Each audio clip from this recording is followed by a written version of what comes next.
요한계시록 7장에 들어가면 이제 그 14만 4천 아주 신천지들이 좋아하는 그 14만 4천이 이 요한계시록 7장에 나와 있습니다.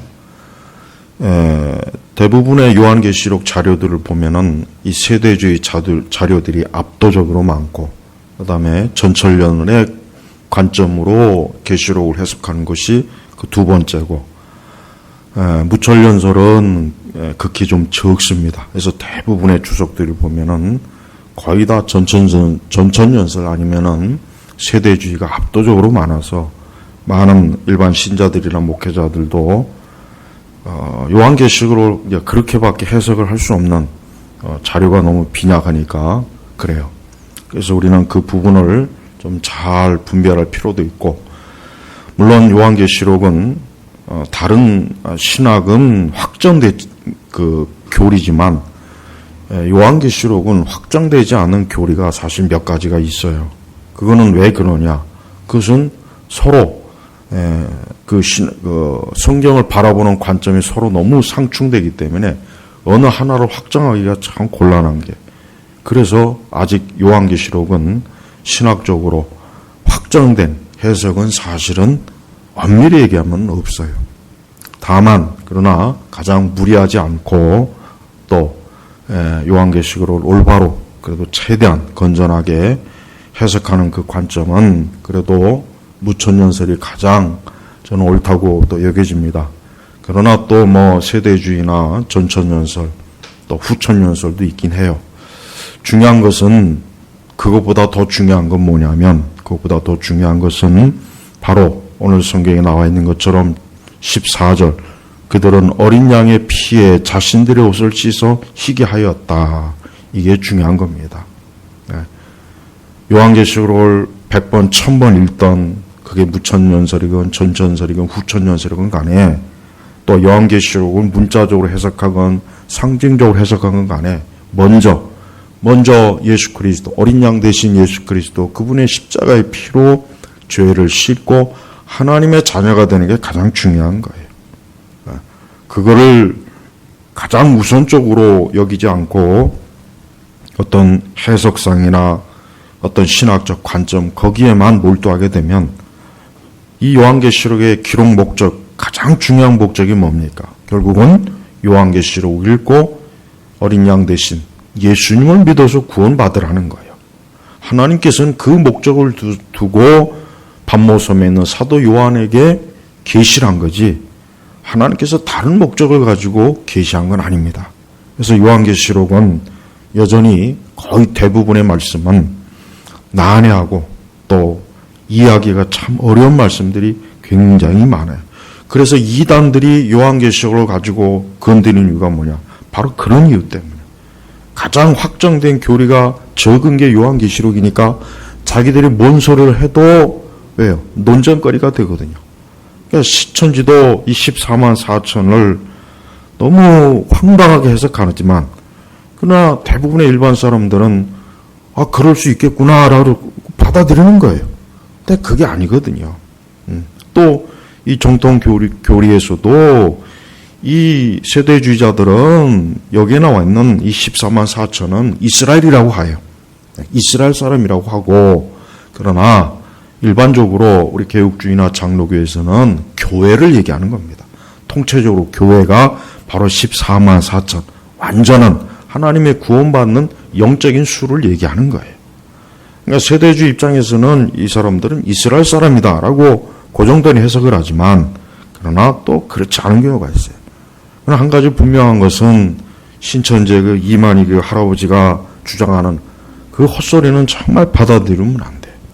그 숫자에 딱 되면은 거기만 신천지만 구원이 있고, 그 숫자가 딱 됐을 때 뭐 신천 신지가 벌어져서 이 세상에 있는 모든 것들이 있고 14만 4천 그 사람들 거라는 거예요.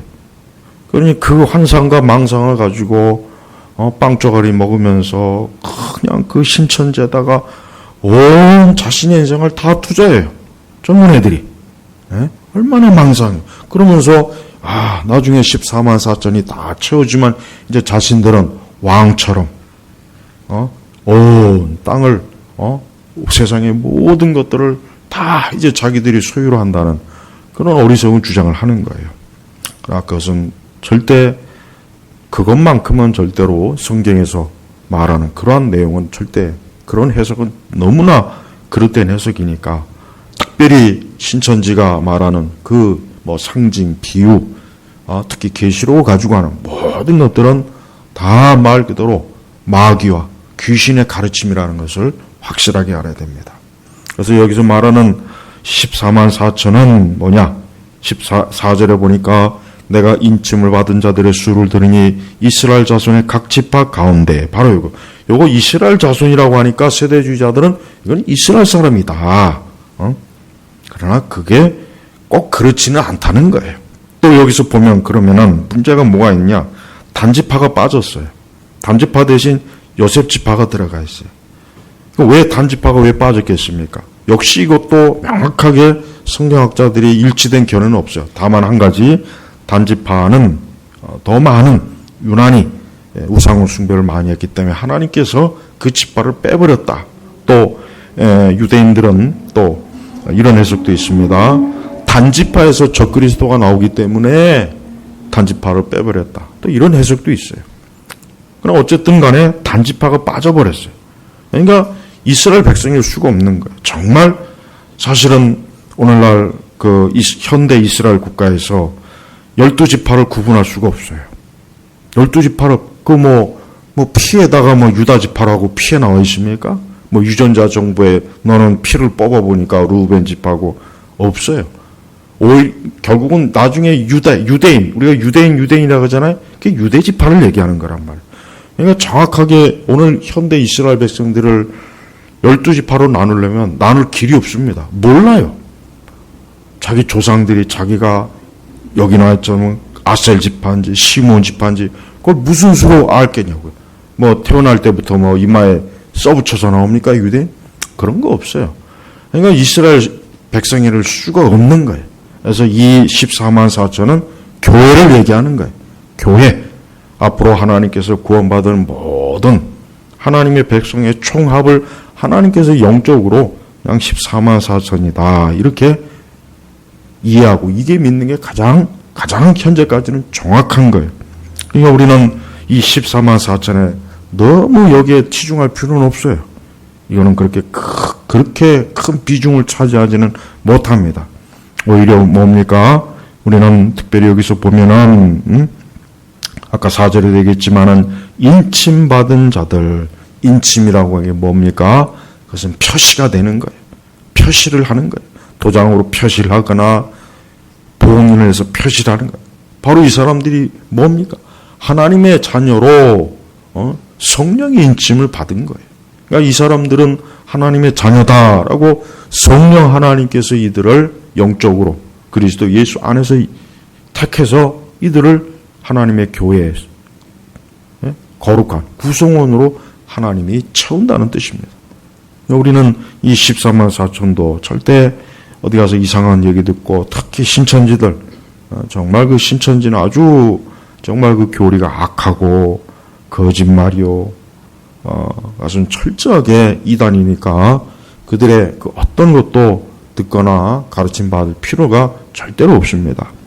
특별히 더 중요한 것은 오늘 우리가 9절 이후부터 보면은 이힐 후에 내가 보니 모든 나라와 족속과 백성과 언어에서 나온 아무도 셀 수 없는 큰 무리가 흰 두루마리를 입고 이 흰 무리가 바로 뭡니까? 모든 구원받은 성도를 얘기하는 거예요. 그러니까 장차 하나님께서는 이 세상의 마지막 때 모든 나라와 족속과 백성과 언어에서 나온 아무도 셀 수 없는 큰 무리가 흰 두루마리를 입고 흰 옷을 입고 손에 종려나무가지를 들고 보좌 앞과 어린 양 앞에 서서 큰 소리로 외쳐 말하기를 구원이 보좌에 앉으신 우리 하나님과 어린 양께 있습니다. 하나님을 찬송합니다. 즉 뭡니까? 구원은 오직 하나님 아버지께서 그 아들 예수 그리스도 어린 양 되신 예수 그리스도를 통해서만 이루어집니다. 라고 마지막 때 어때요? 구원받은 모든 하늘의 백성들이 하나님 보좌 앞에서 그분을 찬송하고 그분을 높이는 거예요. 지금 이 땅에 있는 모든 성도들도 장차 이 무리 가운데 있을 겁니다. 이들은 흰 두루마리, 흰 옷을 입었습니다. 어떻게 해서 입었겠습니까? 이들이 처음부터 흰 옷을 입고 나온 게 아니에요.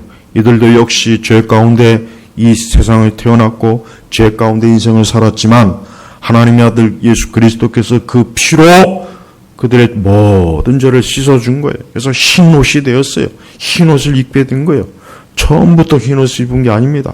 그래서 이들은 자신의 능력과 자신의 공로와 자신의 지혜로 구원받았다고 찬송하지 않고 뭡니까? 구원이 보좌에 앉으신 우리 하나님과 어린 양께 있습니다. 예, 자기들이 이렇게 죄와 사망과 저주에서 해방되어서 하나님의 거룩한 자녀가 된 것은 오직 하나님 아버지 그분의 아들 예수 그리스도를 통해서 이루어진 것입니다 하고 하나님 앞에 경배하고 찬양해요. 11절에 보니까 거기 구원받은 우리 성도뿐만 아니라 천사 모든 천사 보좌와 장로들과 내 생물주에 서 있다가 보좌 앞에 엎드려 얼굴을 대고 하나님께 경배하며 아멘 찬송과 영광과 지혜와 감사와 존귀와 능력이 힘이 우리 하나님께 영원 무궁히 있기를 원합니다. 이게 바로 뭡니까? 하늘에 모든 구원받은 백성들이 모여서 어때요? 하나님을 찬송하는 모습을 하나님께서 어때요? 미리 보여준 것이에요. 네, 이 땅에 있는 모든 우리 성도들은 장차 앞으로 여기에 이 무리에 들어가서 성도들과 함께 또 하늘의 천군 천사들과 함께 어때요? 하나님을 영원 무궁히 찬양할 것을 기대하셔야 됩니다. 네, 그게 우리의 큰 소망, 우리의 궁극적인 소망은 그것이에요. 그래서 매일매일 우리는 이 소망 안에서 우리가 살아가는 것이에요. 14절 이후부터 보면 이제 여기서부터 우리 성도들은 우리 이 땅에 있는 성도들에게 아주 큰 위로요, 이 소망과 또 평안을 주는 말씀이에요. 보니까 여기서 이들은 큰 환난으로부터 나오는 자들인데 이 큰 환난, 대환난이죠. 큰 환난으로부터 나오는 자들인데 세대주의자들은 이 부분에서도 두 가지로 해석해요. 즉 예수님은 첫 번째 큰 환난 전에 이 땅에 있는 교회를 휴거시키고 그 다음에 이 땅의 대환난 동안 회개하고 예수 믿는 자들을 나중에 구원한다. 지금 15절을 그렇게 해석합니다. 그러나 저는 그 해석이 결코 좋은 해석이라고 생각하지 않습니다. 여기서 큰 환난은 뭡니까? 이 땅에 큰 대환난이 일어났을 때 이 환난을 통과한 자들이에요. 그때는 교회가 있습니다. 교회는 환난을 겪습니다. 환난을 거치고 그 환난 가운데 있어요. 그래서 거기 뭐라 그랬어요? 14절에 보니까 이들은 큰 환난으로부터 나오는 자들인데 그들은 어린 양의 피에 자신들의 옷을 씻어 희게 하였다. 그래요. 큰 환난 가운데 어때요? 저들은 믿음을 지키고 순전한 믿음으로 하나님을 섬기고 그리스도 예수 안에 있는 믿음으로 승리한 사람들이에요. 승리한. 우리는 환난을 두려워하거나 환난을 무서워할 필요가 없어요. 환난은 우리 성도들에게 크게 영향을 미치지 못합니다. 물론 우리는 그 환난 때문에 고생을 할 수 있고 굶주리고 또 그 환난 때문에 큰 어려움을 겪습니다. 그러나 결론은 뭡니까? 이들은 큰 환난으로부터 나오는 자들인데 환난으로부터 나오는 자들인데 환난에서 죽었다, 환난에서 멸망했다, 이들은 환난에서 이제 끝났다가 아니라 뭡니까? 큰 환난으로부터 나오는 자들인데 나오는 거예요. 예. 그래서 성도는 이 땅에 큰 환난이 있을 때 어때요? 하나님이 빼내주셔요. 우리는 그 환난을 두려워할 필요가 없어요. 그 환난이 공연히 들어와가지고 교회는 환난을 겪지 않는다. 자꾸 그렇게 얘기하는데 그렇지 않습니다. 교회는 환난을 겪습니다. 교회는 환난을 겪음으로써 어때요? 교회가 그 믿음의 확증, 믿음의 시험, 성도의 거룩함, 순결함을 어때요? 그 환난을 통해서 온전해지는 거예요. 그러니까 성도들은 자신들이 환난을 겪는 거에 대해서 막 두려워 벌벌 떨고 아유 마지막 적그리다 통치하면 세상이 어쩌고 저쩌고 막 그런 걸 겁내면은 그건 성도가 아니에요. 그건 성도가 아니에요. 성도는 그리스도 예수 안에서 이미 승리한 자고 하나님의 보호를 받고 하나님의 인도를 받아요. 성도들은 해를 받지 않습니다. 하나님께서 주의 백성과 교회를 마지막 환난 때도 보호하십니다. 우리는 그때 단호한 믿음을 가지고 하나님 앞에 서 있으면 되는 거예요. 하나님은 이 땅의 모든 것들을 교회, 우리 성도들을 중심으로 다 이끌어 가시는 거예요. 이 세상의 중심은 교회입니다. 교회. 영적으로 교회예요. 우리는 이 교회가 중요한 거예요. 겉으로 볼 땐 교회가 보잘것없죠. 겉으로 볼 땐 우리 성도들의 무리가 참 초라해 보이죠. 세상은 거대하고 세상은 놀랄 만한 일도 많고 세상은 뭔가 힘도 세고 거기에 비해서 교회는 초라하죠. 성도들도 초라해 보이죠. 그러나 하나님이 진짜 귀하게 여기는 것은 뭡니까? 바로 교회예요. 우리 성도들. 그러니까 성도들은 하나님께서 자기를 중심으로 우리 교회를 중심으로 하나님께서 앞으로 이 땅의 모든 것들을 주관하신다는 것을 확고하게 믿어야 돼요.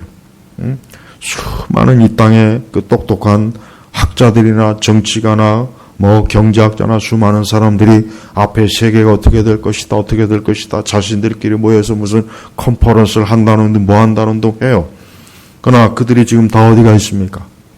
그들이 세상에 대해서 아는 게 뭐예요? 그들이 뭘 합니까? 뭐 그들이 지금 뭐가 앞으로 어떻게 될 것이다, 될 것이다. 그렇게 똑똑한 사람들이 많았는데, 코로나 하나도 제대로 준비도 못했어요. 네. 보세요. 항상 세상은 어때요? 뒷북을 쳐요. 물론 어느 정도 뭐 예측은 좀 하겠죠. 그러나 어때요? 이 세상은 누가 주관하는 겁니까? 하나님 아버지께서 세상을 주관하는 거예요. 학자가 아닙니다. 정치가가 아닙니다. 군인이 아닙니다. 철학가가 아닙니다. 교육자들이 아니에요. 오직 하나님 아버지께서 이 세상을 주관하시는 거예요. 그래서 이 계시록도 보십시오. 하나님이 앞으로 세상을 이렇게 할 것이다. 앞으로 하나님께서 이 세상을 흔들 것이다. 환란이 오게 할 것이다. 심지어 하늘의 별들과 이 자연 만물도 엄청난 하나님의 진노하신 가운데 있을 것이다. 보세요. 이게 하나님이 말하는 장래 모습이에요. 하나님이 하시는 거예요.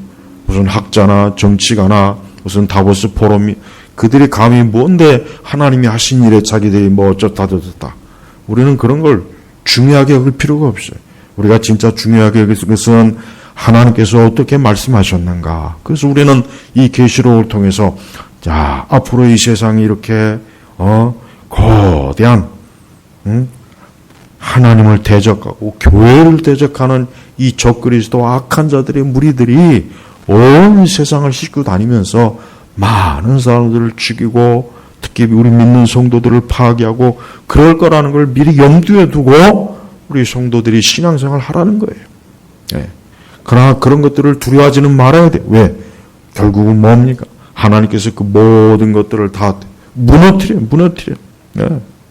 그래서 15절 그러므로 그들이 하나님의 보좌 앞에 있으며 그분의 성전에서 밤낮으로 그분을 섬기고 보좌에 앉으신 분께서 그들 위해 장막을 치실 것이니 그들이 다시는 굶주리거나 목말라하지 않을 것이며 해나 그 어떤 뜨거움도 그들을 상하게 하지 못할 것이다 그랬어요. 여기에서 우리 성도들이 큰 위로가 있어요. 이 땅에 많은 고난이 많아요. 우리 성도들도 고생하기는 마찬가지입니다. 우리 성도들도 질병이 들기는 마찬가지고 사업이 실패할 때도 있고 계획이 안 이룰 때도 있고 우리에게도 죽음이 오고 우리에게도 안 좋은 일이 생길 수 있어요. 우리에게도 그런 일이 있어요. 왜? 이 땅 자체가 원래 그런 곳이기 때문에 성도들이 완전하게 피할 수는 없는 거예요. 그 영향을 직간접적으로 받게는 돼 있어요. 그러나 하나님은 우리를 끝까지 붙잡아주고 보호합니다. 그런데 하나님께서 뭘 약속합니까? 그들이 다시는 굶주리거나 목말라 하지 않을 것이며 해나 그 어떤 뜨거움도 그들을 상하게 하지 못할 것이다. 그래요. 이 다음에 우리가 천국에 가면, 이 다음에 우리가 하나님 나라에 들어가면 거기에는 완전한 안식이 있어요. 거긴 질병이 없습니다. 고생하는 게 없어요. 괴로움이 없어요. 누가 우리에게 해를 끼치지 못해요. 악인이 없습니다. 거기에는 무서운 것이 없어요. 거기서는 우리를 힘들게 하는 가시와 엉겅퀴가 없어요. 그러나 이 땅에는 얼마나 많은 가시와 엉겅퀴가 있어요. 그런 것들이 막 우리를 찔러요. 그래서 우리 성도들도 이 세상을 살다 보면 눈물 골짜기로 우리도 지나가요. 우리도 이 땅에서 눈물 골짜기도 지나가고 질병의 아픔도 겪고 사고도 날 때도 있고 이런저런 일을 실패하고 그럴 때가 많습니다. 그러나 하나님께서는 자기 백성들에게 뭘 약속했습니까? 여기 다시는 이제 그런 게 없어요. 그래서 우리 성도들이 인생을 살면서 어려움이 오고 고통이 올 때 이 말씀을 자꾸 묵상하세요. 이 말씀을 자꾸 보십시오. 그래, 장차 이 다음에 우리 주님께서 나를 위해서 예비하신 곳에 가면 거기에는 내가 겪는 이 고통이 없을 거다. 나를 두렵게 하는 것, 내가 무서워하는 것, 나에게 고통을 주는 것, 나에게 압박을 주는 것, 죽음과 슬픔과 하여튼 인생에 있어서 이 모든 무서운 짐이 거기에는 아무것도 없는 거예요. 아무것도 없는 거예요. 여러분 한번 상상해 보십시오. 사실 우리가 아무리 상상하려고 해도 되지 않아요. 그래서 성경은 뭐예요? 우리가 눈으로도 못하고 생각지도 못한 것이에요. 하나님께서 우리를 예비하신 것은 아무리 생각하고 상상을 해보고 눈으로 보려고 해도 그거는 알 수가 없어요. 그러니 얼마나 놀라운 것이에요. 얼마나 놀라운 것이에요. 그래서 사람들이 우리 성도들이 그래서 자꾸 이 천국 간증에 자꾸 홀리는 거예요. 천국 간증하는 건 거의 다 99.9% 다 거짓말이에요. 거짓말. 그런 거 믿지 마세요. 그런 말을 자꾸 들으면은 이 성경의 말씀이 멀어지는 거예요.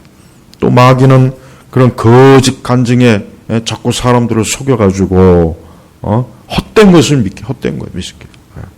천국은 인간의 언어로 설명할 수가 없어요.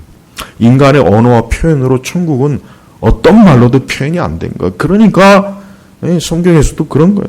감히 우리 사람이 상상할 수가 없는 거예요. 눈으로도 생각으로도 아무렴 이럴 것이다 저럴 것이다 안 돼. 그러니까 그냥 우리는 그냥 하나님께서 계시해 준 말씀으로 만족해야 돼요. 그래서 여기서 여기에는 이렇게 하여튼 힘든 게 없구나. 고생이 없는 거예요. 고생. 우리는 고생을 많이 해요. 욥기의 말씀처럼 인생은 마치 뭡니까? 고생을 위해서 태어난 거예요. 고생해요. 인생은 고생입니다.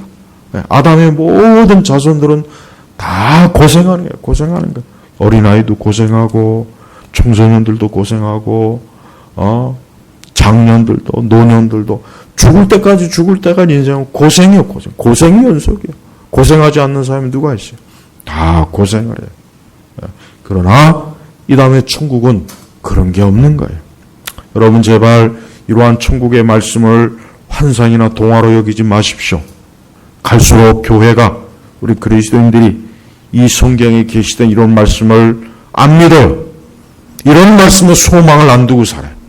이런 말씀에 소망을 둬야 되는데 이 세상에 소망을 두고 이 세상이 더 좋아질 것이다. 이 세상의 행복과 이 세상의 그런 거짓 그림에 속아가지고 거기에 소망을 두는 거예요. 그런데 소망 두지 마세요. 거기엔 진짜 아무것도 없는 거예요.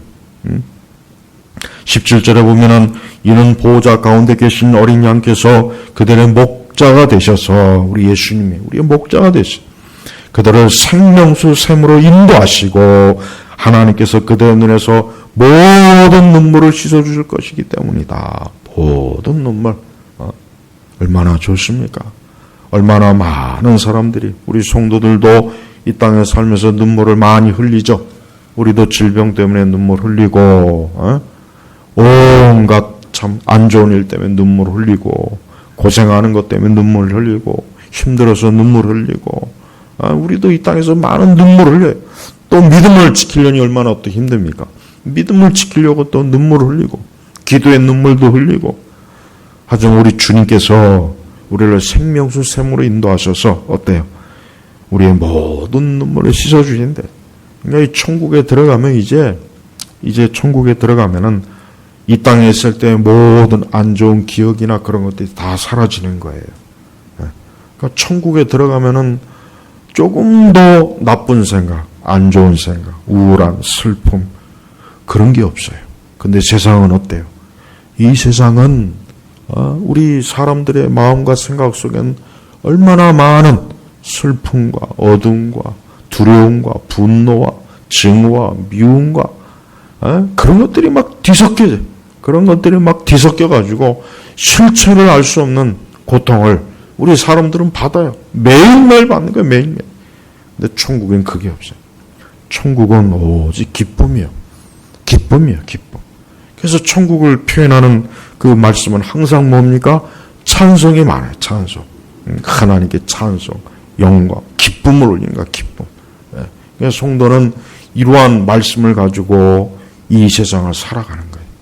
그래서 성도가 이러한 데 소망을 두지 않고 이 세상 그 불신자들이 소망하는 거기에 소망을 두면은 우리 성도들은 참 불쌍한 사람이에요. 불쌍한 사람이에요. 하나님께서 그런 것들을 우리 성도들에게 안겨주질 않습니다. 그런 세상에는 안겨주는 거예요. 너희들은 그저 이 땅에서 실컷 너희들이 원하는 대로 살아라. 그러나 너희들의 끝은 뭡니까? 정령. 그들은 심판이에요. 형벌이에요. 그러나 믿지 않는 그들에게 그러한 것들로 인해서 그들의 인생이 어때요? 결국은 흑암으로 끝나는 거예요. 하지만 믿는 우리 성도들은 오늘 이 계시록의 말씀처럼 우리는 어린 양 되신 예수님으로 인해서 우리의 모든 죄가 씻겨지고 우리는 자유를 얻습니다. 우리는 더 이상 마귀와 귀신과 세상의 노예가 아니에요. 우리는 더 이상 그런 것들에 의해서 시달리질 않습니다. 우리는 믿음 생활하는 거예요. 믿음 생활하면서 하나님을 쫓아가고 주님과 함께하고 천국을 얻기 위해서 어때요? 인내하고 수고하는 그런 인생으로 우리가 살아가는 거예요. 우리 성도들이 진짜 좋은 것은 아직 오지 않았어요. 우리 그리스도인들은 자기가 이 세상을 살면서 하나님께서 나에게 뭔가 좋은 것을 주실 것이다. 뭔가 좋은 인생과 좋은 삶을, 물론 그런 걸 기대하는 게 나쁜 건 아닌데 진짜 하나님께서 우리에게 주고자 하는 것은 오질 않아요. 이 땅에서는 오질 않아요. 하나님께서 진짜 우리에게 주고자 하는 건 뭐예요? 바로 이 천국이에요. 어린 양 보좌 앞에 우리를 세우는 거예요. 생명수 강가로 우리를 이끄는 거예요.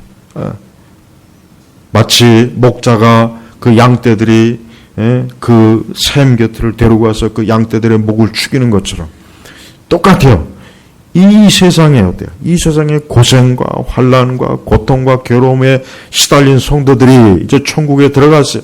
그래서 목자 되신 예수님께서 그들을 생명수 강가로 다 이끌어서 이제 그들을 그 생명수를 마음껏 먹고 마시고 그래서 이제는 어때요? 더 이상 그들에게 고통이 없는 거예요. 그래서 성도는 축복입니다. 성도가 아무리 이 땅에서 혹 가난하게 살아도 또 이 땅에서 혹 질병 가운데 고생을 해도 아니면 어떤 괴로운 일에서 많이 시달려도 성도는 여기에 소망을 둬야 돼요. 왜? 이 세상은 소망이 없어요. 세상은 성경에서 말하는 게 뭡니까? 세상은 어떤 식으로도 세상이 아무리 좋아봐야 세상은 소망이 없어요. 세상이 아무리 앞으로 어떤 식으로 더 좋아진다고 해도 여전히 세상은 어때요? 굶주리고 목마르고 해를 받고 고생하고 괴로움 당하고 상하고 이 세상의 본질이에요. 세상. 그러니까 여러분 앞으로 AI 시대가 온다 그런 시대 와도 그 본질은 안 변한다니까.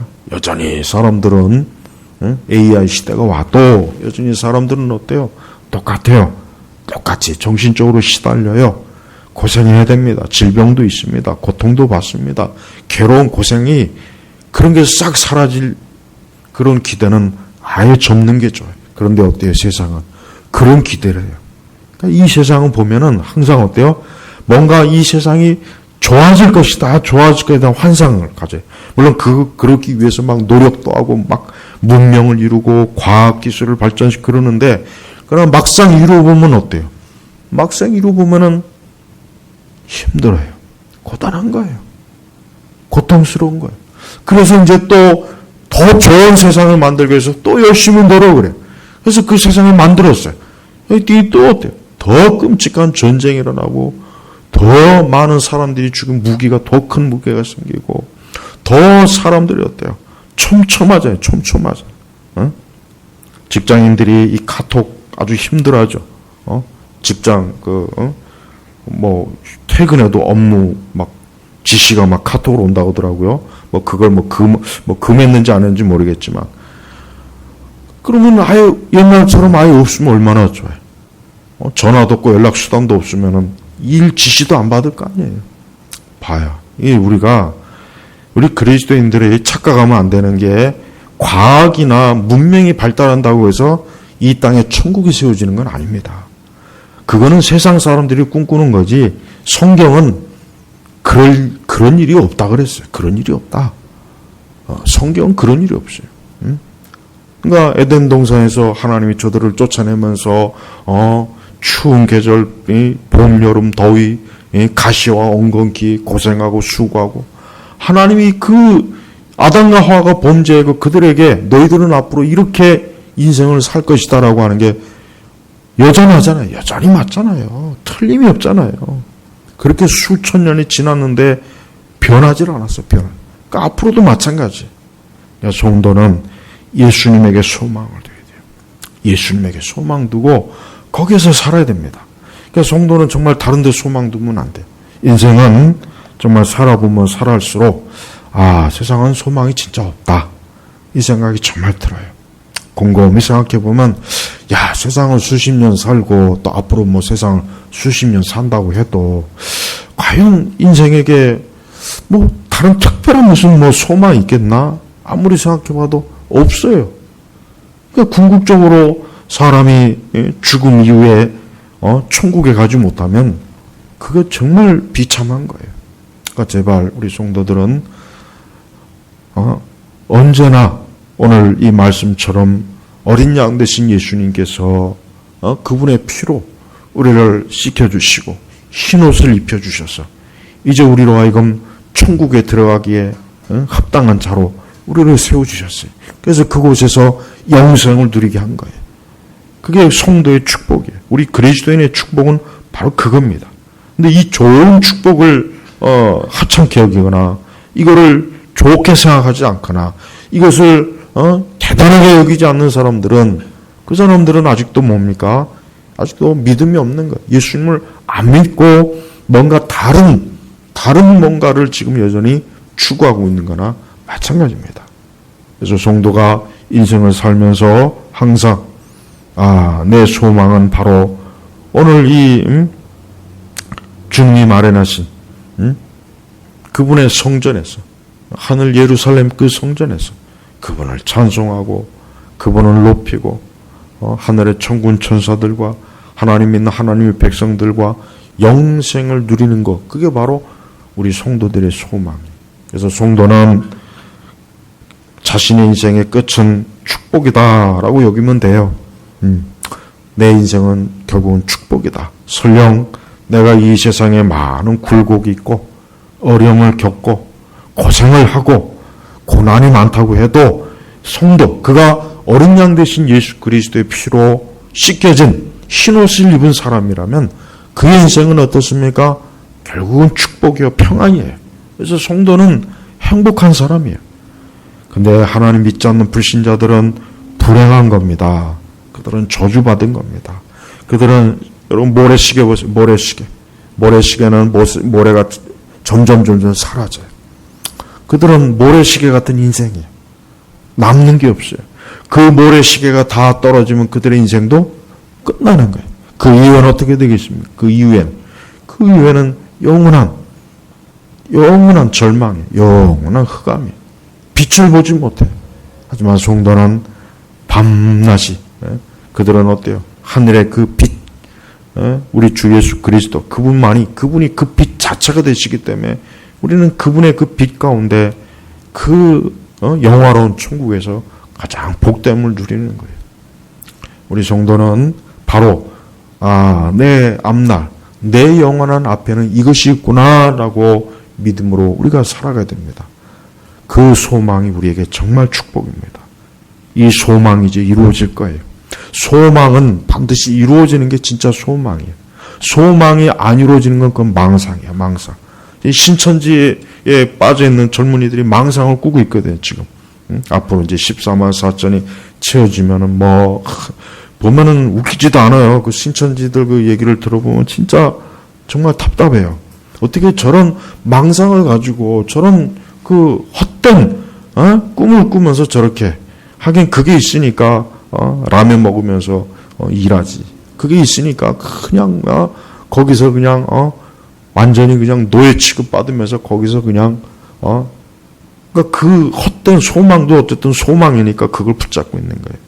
아주 머리 성도는 진짜 소망, 진짜 소망.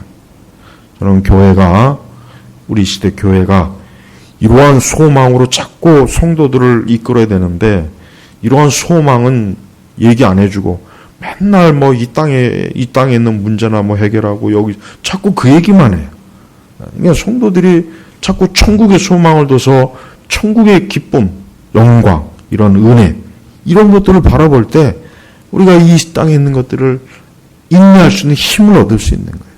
그리고 소망이 있고 기쁨이 있는 거예요. 지금 내가 좀 어려워도 나에게 영원한 기쁨이 있다. 영생이 있다. 이 다음에 어린 양 대신 예수님 앞에 가면은 내 모든 것들이 이제는 안식이다. 평안이다. 지금 나를 아주 지독스럽게 괴롭히는 이것들도 거기에는 없어요. 얼마나 좋습니까? 얼마나 원수도 없어요. 거기는 원수가 없어요. 이 땅엔 원수가 많아요. 인생을 살다 보면 원수들이 있어요. 원수. 직장에도 있고 집에도 있고 길거리에도 있고 국가 간에도 있고 원수들이 있어요. 원수들. 또 궁극적인 원수, 이 원수 마귀들이에요. 하지만 천국에는 원수가 없어요. 그거 하나만도 얼마나 좋습니까? 그렇죠? 그거 하나만도 얼마나 좋아요. 근데 그것뿐이 아닙니다. 모든 좋은 것은 다 있습니다. 하나님 우리를 위해서 가장 좋은 것을 예배해 놓으셨습니다. 어린 양 되신 예수님은 지금도 우리의 목자가 되셔서 지금도 우리의 발걸음을 한 걸음 한 걸음 인도하셔서 우리가 거기 당도하도록 우리를 이끌어 주셔요. 우리의 지혜나 우리의 능력으로 가는 게 아니에요. 그러니까 걱정할 필요 없어요. 내가 거기에 갈 수 있겠나? 야, 내가 거기 안착할 수 있겠나? 내가 거기 못 가면 어떻게 하지? 나는 낙오되면 어떻게 하지? 혹 예수님이 나를 버리면 어떻게 하지? 그럴 리 없습니다. 예수님은 한 마리의 양이라도 잃어버리지 않고 다 모든 양을 다 끌고 어때요? 생명수 강가로 인도해줄 거예요. 그 목자 대신 예수님을 신뢰하고 인생을 살아가십시오. 어느 때나 인생은 참 인간의 삶이라고 하는 것은 정말 찰나적인 거예요. 응? 오늘도 아까 뉴스 보니까 어떤 제대 한 일주일인가 앞둔 그 군인이 그만 이거 주사 맞고 그만 죽었어요. 한 주인가 두 주 앞두고. 그 얼마나 안타까워요. 여기 우리 군대 갔다 온 남자들은 알 거예요. 제대할 날은 얼마나 손꼽습니까? 근데 그 아까운 청춘이 그 꽃을 피워보지도 못하고 그만 죽었어요. 어떤 이유든지 죽었다는 게 지금 문제가 되는 거예요. 주사 맞고 죽었던, 바로 인생은 그거예요. 제발 우리 성도님들, 인생에 대해서 이 세상이 주는 그 낭만 절대 가지면 안 돼요. 그거 절대 없습니다. 인생은 진짜 냉혹한 거고, 무서운 거예요. 위험한 거예요. 여기서 빨리 구원받아서, 천국에 이 본적이 빨리 거기에 들어가지 않으면 큰일 나는 겁니다. 그러니까 제발 이 땅에 자꾸 밀어두지 말고 우리 주 예수 그리스도 그분이 보좌가 있는 그 영생하는 그곳에 소망을 두고 인생을 산다면 그것만큼 축복이 없다는 거 마음에 새기시기를 바랍니다. 기도하겠습니다. 하나님 아버지 감사합니다. 우리 앞에 우리 성도들 앞에 이렇게 영광스러운 천국이 있고 정말 영원한 안식과 평안의 이 참 우리에게 주신 유업이 우리 앞에 기다리고 있습니다. 주여 우리가 인생을 살면서 여기에 초점을 두고 한 걸음 한 걸음 인내하며 나아갈 수 있는 우리 온 성도들이 되게 하여 주옵소서. 예수 그리스도의 이름으로 기도 올렸습니다. 아멘.